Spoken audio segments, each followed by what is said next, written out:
lá. Todo mundo achou aí? Eu sempre ressalto que tem a letra aqui na tela, mas é importante você abrir a sua Bíblia e saber manuseá-la. Por isso eu peço para você deixá-la posicionada aí no Salmo 23. Olha o que diz: o Senhor é o meu pastor e nada me faltará. Ele me faz repousar em pastos verdejantes e leva-me para junto das águas de descanso. Refrigera a minha alma. Guia-me pelas veredas da justiça por amor do seu nome. E ainda que eu ande pelo vale da sombra da morte, não temerei mal nenhum, porque tu estás comigo. O teu bordão, em algumas versões, a tua vara e o teu cajado me consolam. Preparas uma mesa na presença dos meus adversários e unges a minha cabeça com óleo. O meu cálice transborda. Bondade e misericórdia certamente me seguirão todos os dias da minha vida, e eu habitarei na casa do Senhor para todo sempre.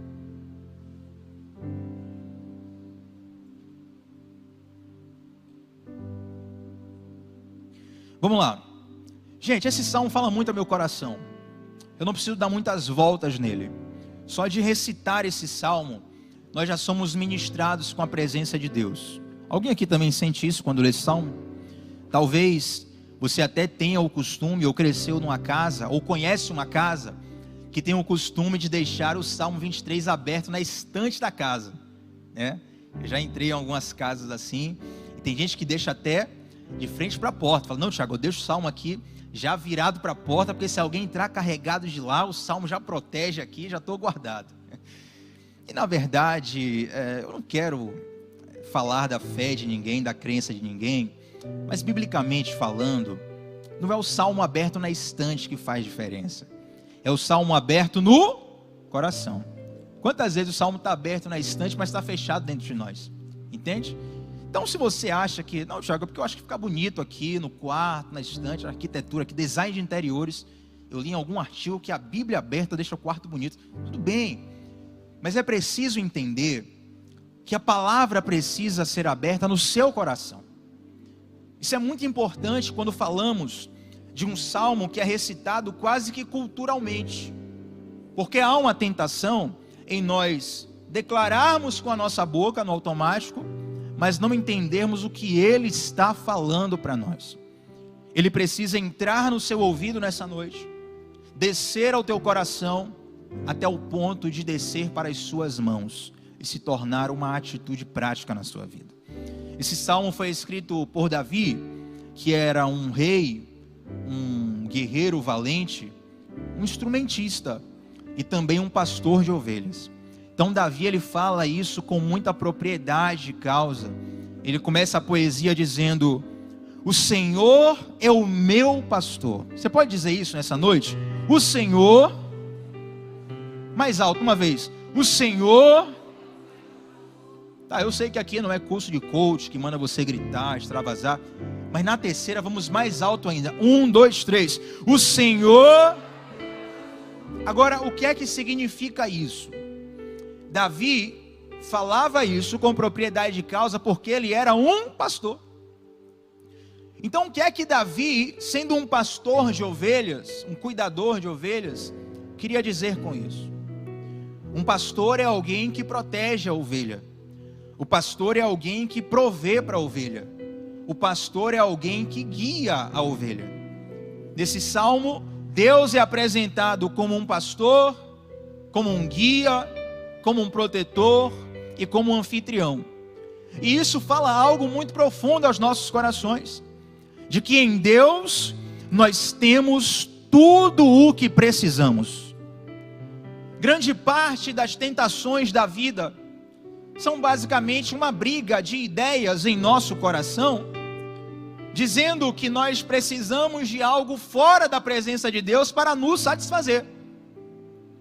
Se você for estralar mesmo, esticar uma tentação, no fundo é isso. É uma proposta para encontrar algo que você quer fora de Deus. Quando você passar por qualquer tentação na sua vida, o que vai estar na sua mente é justamente essa frase: o Senhor é o meu e nada me faltará. Agora é interessante que no original a palavra certa, mas talvez não a palavra certa, porque essa tradução não está errada. O sentido mais profundo do original é: o Senhor é o meu pastor, e nada do que me faltar, me fará falta. Não significa que você vai ter tudo, porque talvez você não tenha o iPhone 14 Pro Max, talvez você não tenha o carro mais caro do ano, talvez você ainda não more na casa que você até já comprou, mas ainda não entrou no apartamento. Mas quando nós olhamos para Deus, nós temos a convicção de que o que nos falta, não nos faz falta. Se eu abrir o aplicativo do meu banco aqui agora no meu celular, eu vou ter a convicção de que o que me falta não me faz falta. Se você tem necessidade de algo na sua vida, você precisa pastorear o teu coração com a verdade de que o que te falta não lhe faz falta. Mas Tiago, eu vim aqui na igreja clamando a Deus por um casamento, eu quero começar a namorar, eu quero me relacionar com alguém, será que não me faz falta? Glória a Deus, Deus vai te abençoar. Mas coisa terrível é você entrar num relacionamento por carência. É ou não é, gente? Jesus foi pleno ou não foi? Sim ou não? Jesus namorou? Casou? Não. Entende? Claro, não estou aqui querendo dizer que quem casa ou não casa é mais santo, é mais isso, mas não estou falando isso. Eu estou dizendo, eu só poderia dar 1000 exemplos, mas eu quero te falar que você pode ser pleno em Deus, porque se você tiver Deus, nada do que te faltar lhe fará falta. O invejoso, ele acha que precisa do que a outra pessoa tem para ser feliz. O cobiçador ele acha que precisa do que a outra pessoa é para ser feliz. Um descontrolado, impulsivo, ele acha que precisa daquela sensação, daquele objeto, daquele prazer, daquele alvo do descontrole dele para ser feliz. Mas quando olhamos a palavra de Deus, percebemos que Deus nos preenche em todas as nossas necessidades. Em nome de Jesus, se você não tem hoje o que você quer, o que você precisa, saiba que se você tiver Deus, você já tem tudo o que precisa. O Senhor é o meu e nada me faltará.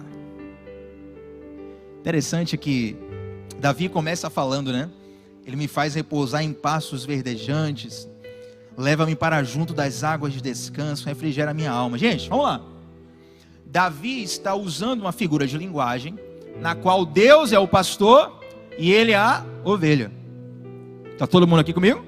Ele está descrevendo o cuidado de Deus para com ele.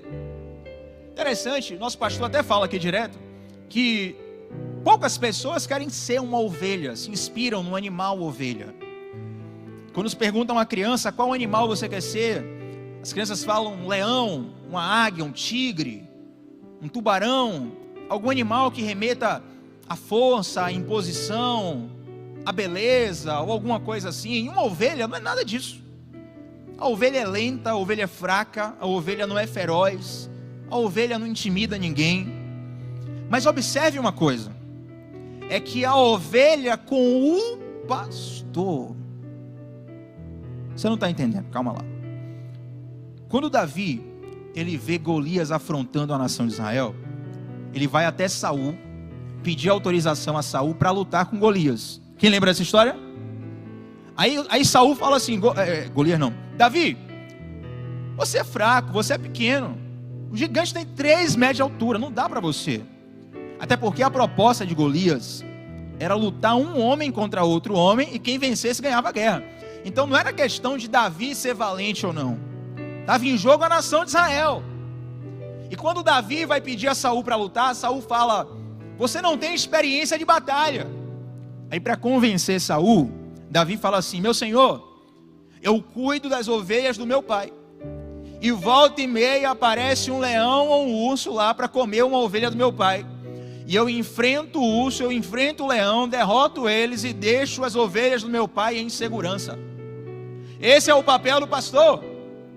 Então muitas vezes nós não queremos ser ovelhas porque aos olhos dos homens uma ovelha não é forte, aos olhos dos homens uma ovelha não é impositiva, aos olhos dos homens uma ovelha não é rápida, Aos olhos dos homens, uma ovelha não é diferenciada, mas uma ovelha com o pastor vence ursos e leões que se apresentam diante dele e diante dela.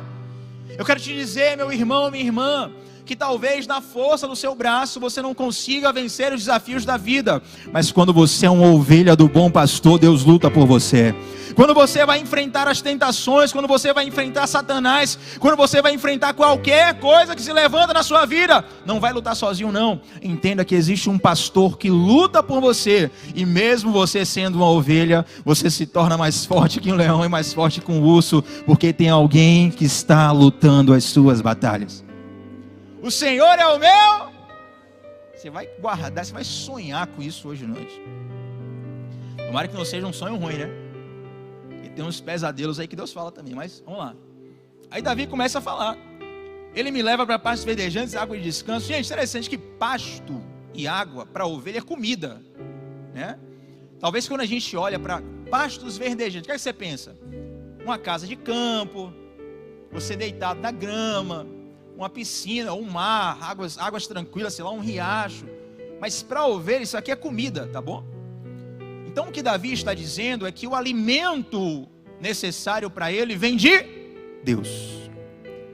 Nós precisamos urgentemente pensar numa dieta de conteúdo das nossas vidas. Eu trabalho com redes sociais, tem um mecanismo nas redes sociais bem interessante. Você já reparou que para você atualizar o Instagram, o YouTube, o TikTok, qualquer uma, para você atualizar, você faz um movimento semelhante a uma alavanca de cassino? Já reparou? Aquela alavanca daquele joguinho que fica lá numa padaria, né? Qualquer lugar desse.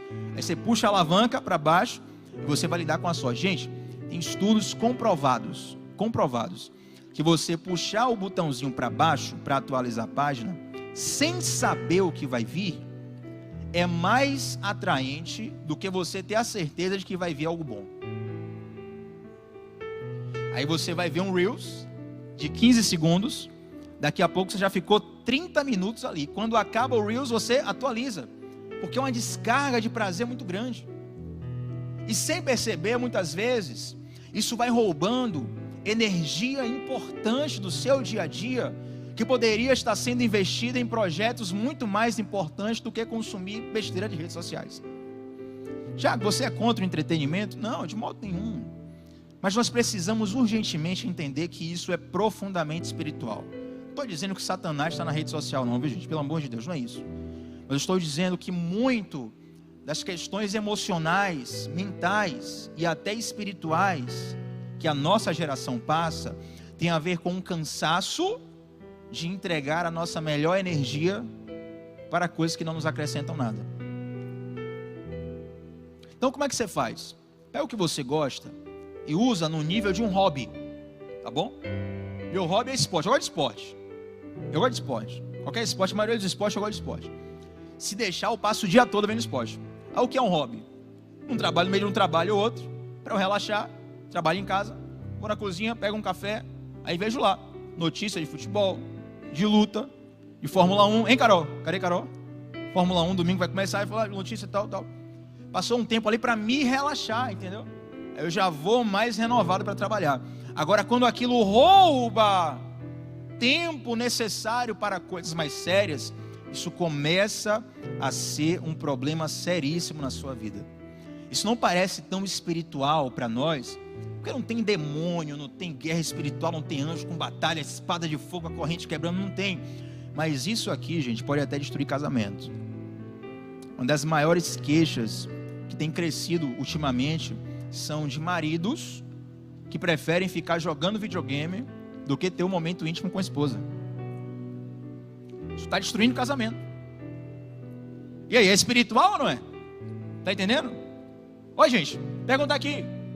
Se Satanás aparecer para você, agora que Deus livre e guarde, com um chifre, 2 chifres, uma cauda, todo naquela pegada artística que nós aprendemos, né? Figura do diabo. Você vai correr para o diabo ou para Deus? Para Deus. Você tem um pesadelo pesado, uma coisa grave. No outro dia você está na igreja lá, Deus tem misericórdia dos meus pecados, até pecado que eu não cometi, pede perdão a Deus por ocasião, não vai que, né? Porque você se assusta. Então, muitas vezes, Satanás, ele rouba coisas importantes de nós através da sutileza.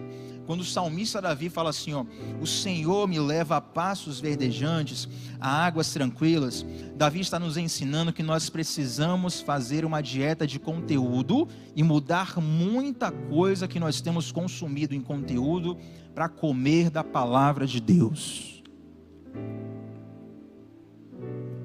Ter um tempo de contemplação, de meditação nas Escrituras. Eu não sei aqui quem costuma fazer caminhada rotineira, mas até mesmo se você não é acostumado a caminhar, mas já fez uma caminhada, pode reparar. Se você não reparou, começa a reparar a partir de agora. Depois de um tempo que você está praticando uma caminhada, fala algo simples, qualquer pessoa pode fazer. Correr na rua é de graça, tá, gente? Não precisa academia, cara, não. Correr na rua é de graça. Quando você começa a fazer uma caminhada, de início você não está acostumado, você começa a ficar meio cansado, você pode ter até um pouco de coceira nos músculos, porque são os vasos sanguíneos que não estão acostumados com aquela descarga ali, aquela rotação. Daqui a pouco você fica um pouco cansado, de repente você recebe uma descarga de prazer, de adrenalina, e por um instante você começa a ter muitos brainstorms, muitas ideias do que fazer. Quem já teve isso aqui? Ó a galera aí, ó. E a galera fitness aí, já teve? Já teve? Já teve? Não, levanta a mão bem alto, já teve mesmo? Galera aí, ó. É um negócio incrível. Por quê? Porque o teu corpo começa a ficar tão... Sabe, são tantas reações, ele dava uma outra pregação isso aqui. Mas você começa a ficar com a mente liberada para enxergar o que você nunca enxergou. Para perceber o que você nunca percebeu. Eu estou falando de uma caminhada simples. Tiago, eu tenho dificuldade de orar. Vai andar na frente da sua casa 10 minutinhos, naqueles 10 minutinhos fica orando. Você vai ver quando você voltar para os seus afazeres, para a pressão do dia a dia, a sua mente vai ser outra, porque você vai ter colocado uma boa alimentação no seu espírito.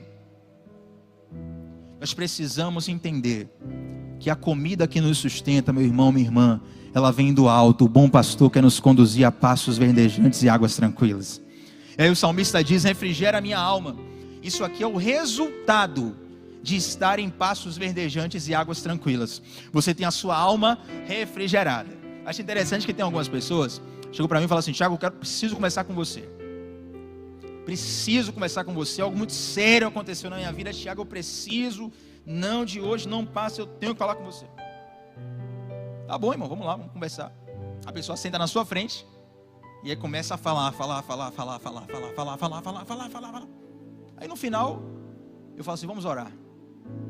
E ao final daquela oração, eu nem dei conselho nenhum para a pessoa, mas a pessoa está aliviada. Por quê? Porque ela colocou para fora a coisa que ela estava guardando. Eu só estou te dando exemplos de coisas simples, de que se você trazer uma boa nutrição para a sua mente, Satanás vai cair por terra na sua vida, meu irmão, em nome de Jesus. Não, Tiago, mas se eu botar o óleo de não sei o que, se eu marchar lá em minha casa, se eu tomar água de não sei o que, amém, é sua fé, glória a Deus, jogue duro. Mas se você começar a ler e meditar na palavra do Senhor, dia após dia, aquela revelação que você esperava um pregador de fora vir para te falar, vai começar a brotar no teu coração quando você estiver no banho, porque Deus vai falar com você através da palavra. Aí Davi vai descrevendo um cenário bastante delicioso, por assim dizer, né? Guia-me pelas veredas da justiça por amor do seu nome. Percebam que os primeiros versículos é só delícia, é só maravilha, é só sorvete da ribeira. Senhor meu pastor, nada me faltará, e me faz em verdes pastos, guia-me as águas tranquilas, refrigera minha alma. Só maravilhas. Parece que você está no retiro de carnaval da Lírio Armação 2024. Quem vai? Glória a Deus. Não está nem lançado ainda, viu? Mas estamos lá. Mas aí, gente, no versículo 4, a coisa muda um pouco de figura. A situação fica um pouco mais sombria. Faz um som sombrio aí. Bota medo no pessoal aí. Versículo 4 agora. Vamos lá. Ainda que eu ande pelo vale da sombra da morte, não temerei mal algum, porque... Pera aí, não combinou? Isaac lá em cima no teclado, vocês... Não, peraí, vou ler de novo, peraí. Ainda que eu ande pelo vale da sombra da morte, não temerei mal nenhum, porque... Aleluia! Glória a Deus, gente. Agora vocês chegaram aqui, agora é a Lírio Armação. Note que a coisa muda de figura, fica mais sombria. Mudou de água de pasto verdejante. Água verdejante é complicado, né? Água verdejante é complicado. Aí mudou de pasto verdejante, águas tranquilas, para Vale da Sombra da Morte. Mas olha o que isso nos ensina. Mudou a situação, mudou o cenário, mudou a circunstância. Você vai dar um glória a Deus bem alto agora. Mas o Senhor continua o mesmo. Muda o cenário, muda o dia, muda a ocasião, mas Deus está contigo em todo o tempo. O mesmo Deus que está contigo nas águas tranquilas e nos pastos verdejantes, Ele também está contigo diante do vale da sombra da morte. Note, estamos falando da figura de um pastor de ovelhas para com a ovelha. Quem manda a ovelha passar pelo vale da sombra da morte é o pastor. Quem manda a ovelha passar pelo vale da sombra da morte é o pastor. Porque Deus fala assim, ó, Tiago, vai lá, ó, pastos verdejantes. Falou, opa, estamos aqui. Águas tranquilas, eis-me aqui, Senhor. Guia-me pelas veredas. Oh, maravilha.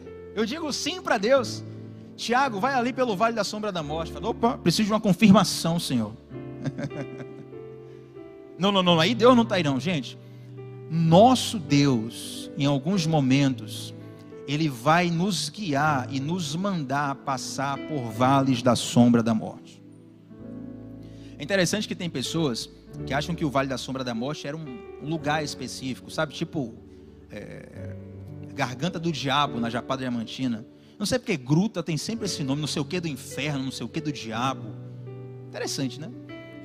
E as pessoas acham que tem um lugar chamado Vale da Sombra da Morte. Mas na verdade, é porque as ovelhas, o rebanho de ovelhas, eles precisavam andar de um lugar para outro. E para andar de um lugar para outro, às vezes, haviam alguns lugares estreitos nas montanhas. Eu não sei quem aqui já viu aqueles vídeos onde tem uma estrada bem íngreme, na ponta de uma montanha, aí tem uma curva bem estreita, que você não passa nem de lado, mas no vídeo tem lá prometendo que um caminhão, um bitrem vai fazer essa curva. Aí você fica ali, né? Olhando, falando, não é possível, o caminhão vai cair, velho. Não é possível, não, aqui agora ele não passa não. Ih, uma roda veio para fora aqui, ó.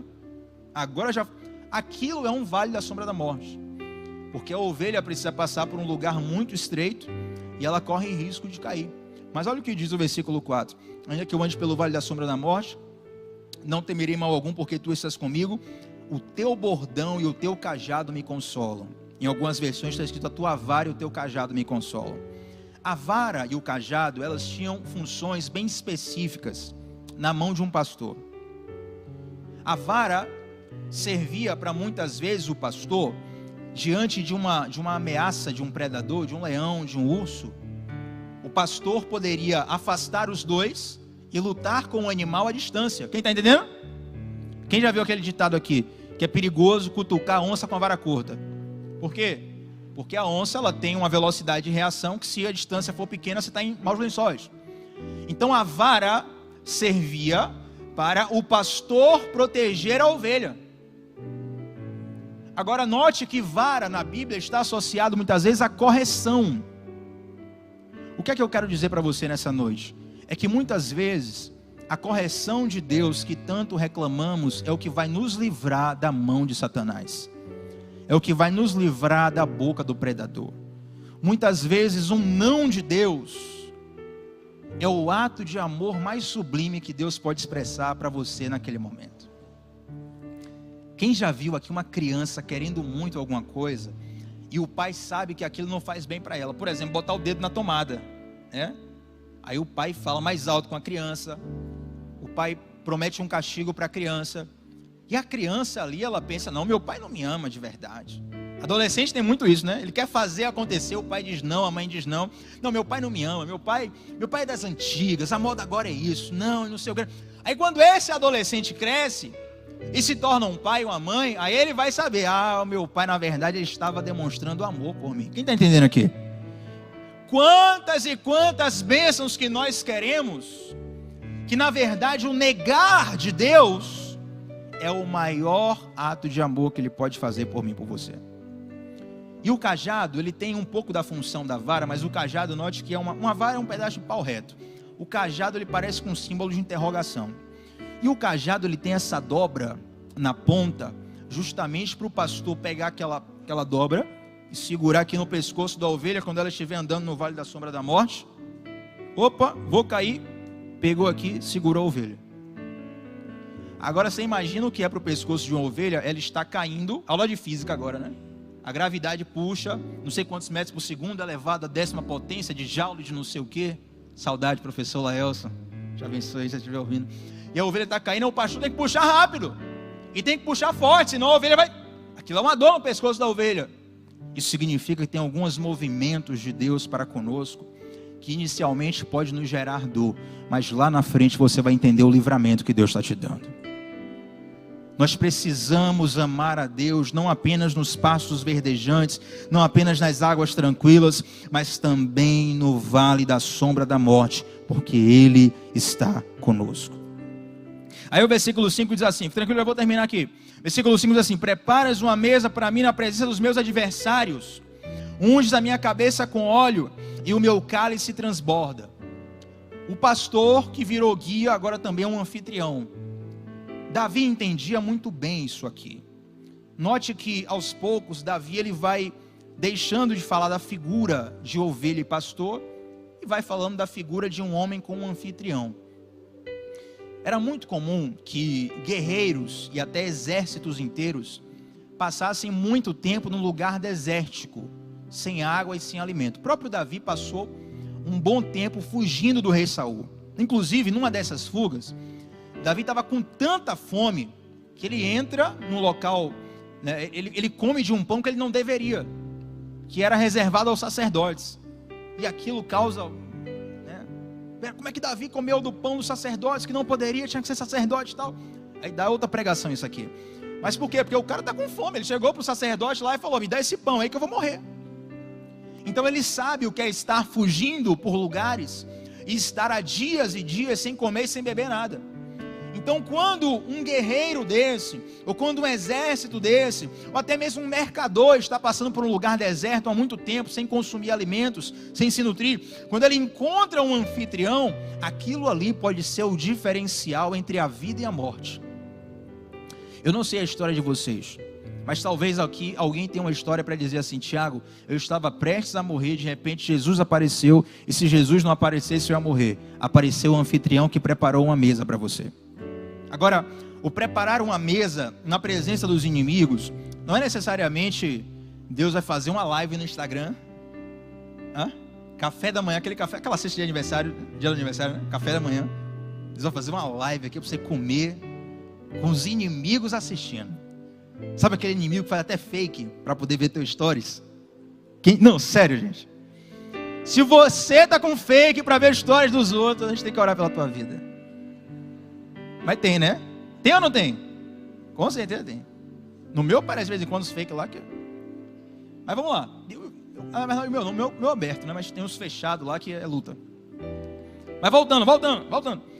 Preparas uma mesa perante mim na presença dos meus inimigos, significa estar cercado de inimigos. Significa encontrar proteção diante de uma fuga. É você fugir para um lugar, e quem está fugindo, ele está fugindo o tempo todo. A pessoa que está fugindo, ela está o tempo todo fugindo. Você já viu um ex-criminoso contando um testemunho? Ele fala que ele não dormia sem uma arma, ele ia no banheiro, tinha arma aqui, qualquer barulho ele já... Tanto que aqui na Bahia, né? Quando você vê a pessoa assustada demais, brincando, você pergunta: você está devendo em algum lugar? Porque quem está fugindo, está sempre fugindo. E diante de algumas fugas na vida, Deus vem lá e fala assim: entra aqui na minha casa, fica tranquilo, porque eu vou cuidar de você. Deus vai assumir o teu BO. Na verdade, o maior BO da história, Deus já assumiu entregando o filho dele para morrer na cruz do Calvário por nós. E aí Davi fala: preparas uma mesa para mim na presença dos meus inimigos, unges a minha cabeça com óleo. Esse óleo aqui não está necessariamente ligado a uma unção, gente, espiritual, mas o óleo é um objeto aqui de limpeza. Não havia muita água naquela região, não tem até hoje. Então não é como o Brasil, que você toma 3, 4 banhos por dia. Quer dizer, eu espero que vocês estejam tomando banho por dia, né?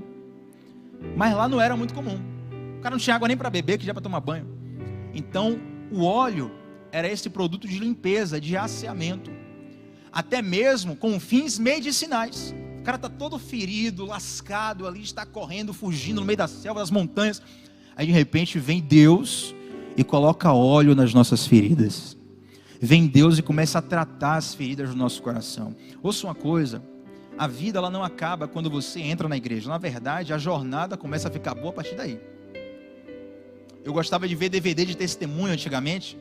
Aí o DVD tinha 40 minutos, 39 era o cara falando o que fez de errado, né? Eu fiz isso, eu fiz aquilo, não sei o que, pererê, parará. Eu brinco até que de Jones, nosso irmão de Jones, talvez alguém não conheça, está morando agora na Chapada, e de Jones fala que foi numa pregação que o cara falou 40 minutos ali, que fazia de errado, e no final ele fez assim, ô, tempinho bom. Quer dizer, não estava liberto, né? Mas o comum, o cara vai gravar um DVD, ele vai tudo. Eu achei interessante o testemunho do Beijoca, que ele equilibrou bem isso aí. Ele contou também a história que Deus fez depois, quando resgatou ele. Aí o cara faz tudo de errado, aí no final, mas graças a Deus, Jesus me salvou. Vamos nos colocar de pé e vamos orar para terminar. Não, peraí. Quando você faz uma aliança com Jesus, aí é que a brincadeira começa a ficar boa. Porque as suas feridas começam a ser tratadas.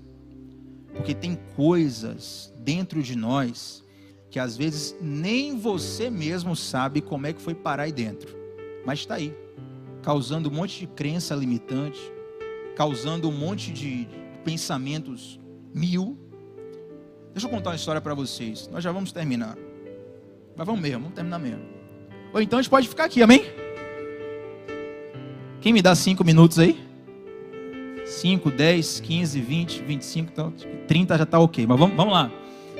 Interessante que eu gostava, na infância, minha mãe sempre sustentou missionários pela Junta de Missões Nacionais.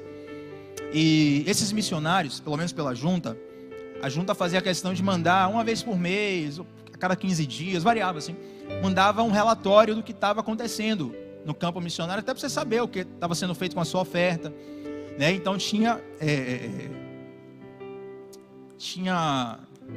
diversos testemunhos, digamos assim, do que estava sendo feito com dinheiro. Falou, a gente criou uma igreja aqui agora, abriu uma escola para crianças, tal, um monte de coisa. É interessante que teve uma missionária, a missionária Analzira. Ela conta que na região onde ela estava, não me lembro agora se foi Moçambique ou Angola, estava tendo guerra civil. E a guerra tinha acabado, a guerra civil tinha acabado, mas tinha um monte de campo minado que tinha sido plantado durante a guerra e ninguém tirou. Então quer dizer, acabou a guerra, mas tem um campo minado lá, ó. A gente passou por uma eleição agora, voraz, né? Imagine que Lula e Bolsonaro entrassem em guerra. Aí teve guerra no Brasil, o pessoal plantou campo minado, acabou a guerra, só que o campo minado ficou lá. Então um monte de gente começou a ter mutilação quando não morria de vez, porque acordava num belo dia, ia para o trabalho, pisou no campo minado, bum, fugiu. Muitas vezes nós somos resgatados do império das trevas para o reino da maravilhosa luz do Filho de Deus, mas fica um monte de campo minado na nossa alma.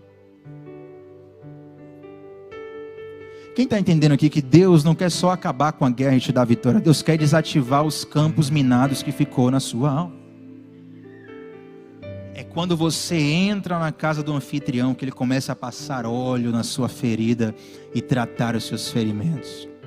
Aí Davi fala assim, o meu cálice transborda. Sabe o que significa isso?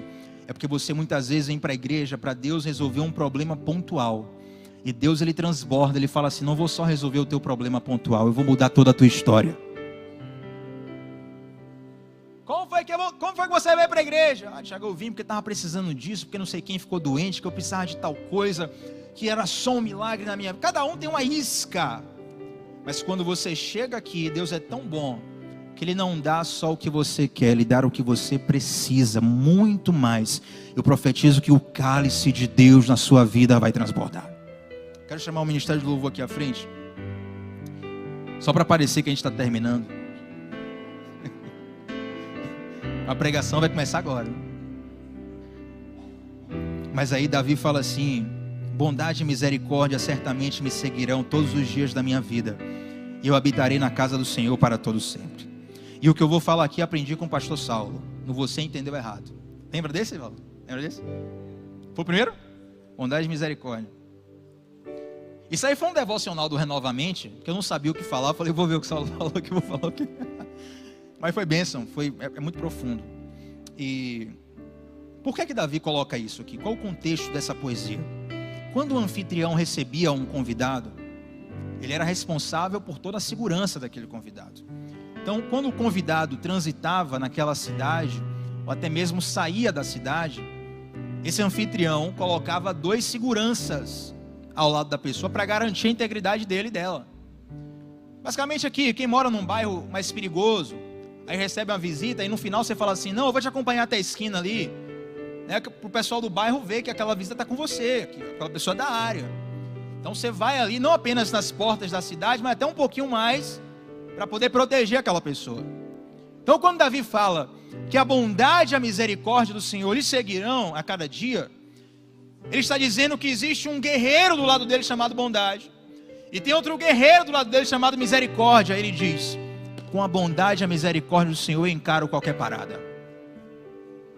Com a bondade e a misericórdia do Senhor eu estou bem protegido. Todas as vezes que você, guerreiro e guerreira do Senhor, estiver passando por uma batalha, você precisa entender que a bondade e a misericórdia do Senhor estarão com você. Agora olha o detalhe final. É que a bondade e a misericórdia não serve só para dispensar Davi. Porque os soldados, eles vão até certo ponto. Aí que vem um pulo do gato. Davi fala assim, ó, mas eu habitarei na casa do Senhor para todo sempre. Sabe o que é aqui? O anfitrião abençoa Davi, mas Davi fica tão apaixonado pelo anfitrião que fala assim, eu vou morar com ele. É você vir para a igreja para resolver um problema pessoal seu, e Deus te dá a bênção, mas você fala, gostei desse Deus, vou ficar com ele. Você quer ser abençoado? Deus vai te abençoar. Mas tem muito mais do que uma bênção, tem um relacionamento com o abençoador para você. Mesmo que a bondade, a misericórdia do Senhor te acompanhe todos os dias da sua vida, decida no seu coração habitar na presença do Senhor para todo sempre. Amém? Vamos nos colocar de pé nesse lugar. Feche os seus olhos, faça a sua oração a Deus. Desfrute desse ambiente agora. Te amo, Deus. Tua graça nunca falha. Todos os dias eu estou em tuas mãos. Desde quando me levanto até eu me deitar, eu cantarei da bondade de Deus. És fiel em todo o tempo. Em todo o tempo tu és tão bom. Com todo o fôlego que tenho, eu cantarei da bondade de Deus. Tua doce voz que me guia em meio ao fogo, na escuridão, tua presença me conforta. Sei que és meu Pai e que amigo és. Vivo na bondade de Deus. Vamos levantar as nossas vozes nesse lugar.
Quero chamar aqui o pastor Saulo e fazer essa oração final, liberar a bênção. Senhor, nós te agradecemos por essa palavra. Coloque a mão no seu coração. Nós te reconhecemos como nosso pastor, Pai. Não apenas um pastor que vai nos abençoar, mas que vai nos guiar, mesmo que queiramos ir em outra direção. Nós somos gratos pelo teu cuidado, somos gratos pela tua palavra. Nos ajuda, Deus, a entendermos o teu querer através dessa ministração. E faz o que tu queres fazer em nós. Tu és o nosso anfitrião, tu és o nosso guia, tu és o nosso pastor. E nós colocamos a nossa vida em ti, em nome de Jesus e para a glória de Jesus. Você pode aplaudir o Senhor nessa noite?